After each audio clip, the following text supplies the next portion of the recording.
Now, Media Shout is a wonderful program because we can incorporate every bit of that into one easy program where all you have to do is hit the space bar to move between one section to another.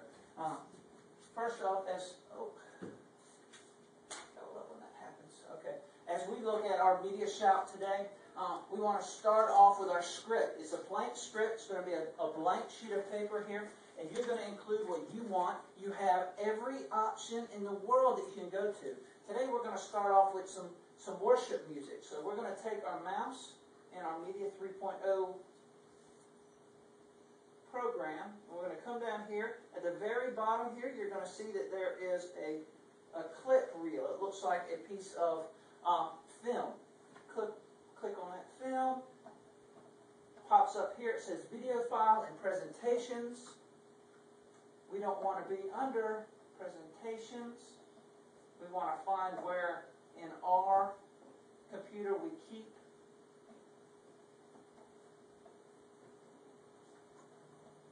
our videos. In my computer, I keep it under my video.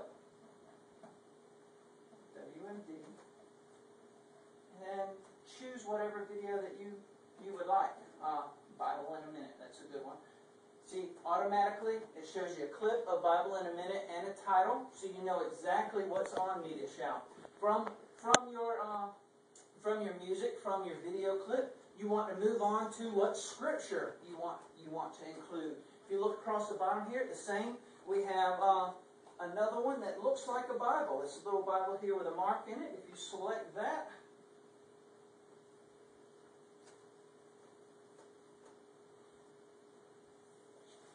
you'll get another one that'll show you actually a select pack. You can use whatever Bible that you use. Everything from the King James Version to the New American Standard Bible is included.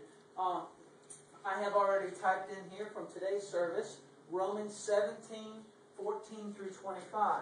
So I'll hit enter. As you can see, when you hit enter, it just shows up here. It's got every bit of the scripture, and it shows you a sample of the page that you're going to be including into your youth service.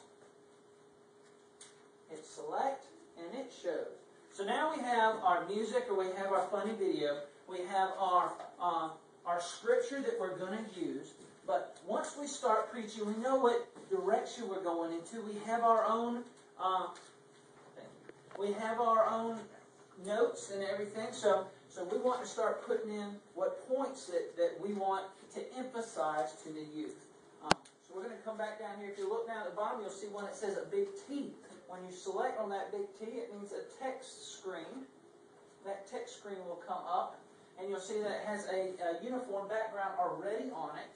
You have content, foreground, background, soundtrack. You can overlay it with music, control. You can have it where there is a GIF file, so it has a universal image that kind of scrolls along. Typically, I like to keep it just simple. You go to background. You can select by hitting the folder whatever background you want. I will choose the Temple Mount out of Israel. You go to select, and you see the Temple Mount shows up. You go to foreground, has your narrow margins here already listed. Over here you see that a box shows up. This box is for you to be able to type what your point is. At the top you see that it's the Georgia font, 36. You have your options for bold, italicized, or underline, what color it's going to be, and what your margins are going to be. Is it going to be centered left or right? We're just going to leave it exactly like it is. We're going to type 1, space, everyone has a problem with sin. Now, it shows right here exactly what you typed. When you hit OK,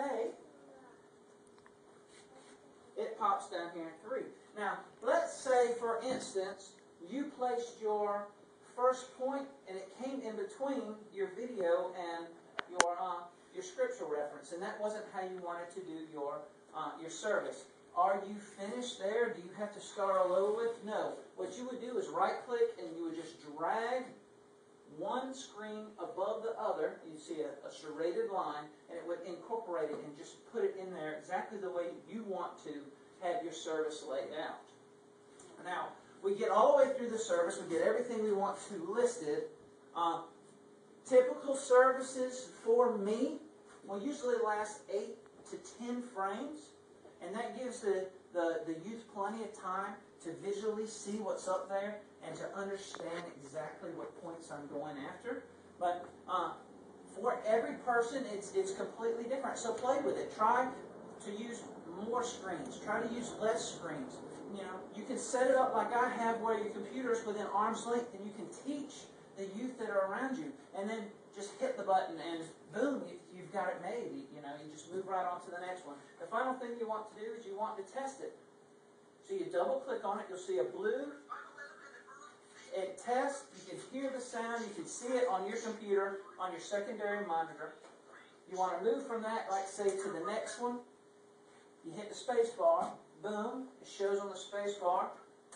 You see it on your screen, you go through, and you can test all the way through and see when you get all the way through and you finish your program. Once you're done with your program and you have it set up the exact way that you want it, you just go to the top like any other Windows program. You go to File, Save As, put your name in, you save it, and you have your youth service. Today we looked at the need to do a youth service that's slightly different than the traditional youth service. We saw how all our resources are centralized in the United States when they need to be outside the world, as Jesus says in Matthew 28:19. And we looked at one possible way to set up our youth services in a way that would speak to the visual centers of the youth today, as opposed to expecting them to sit and listen to the same dreary, dried-out sermons that everybody's been listening to for years. I hope that you learned something today. I hope that it's something that you can take with you to your church and apply it.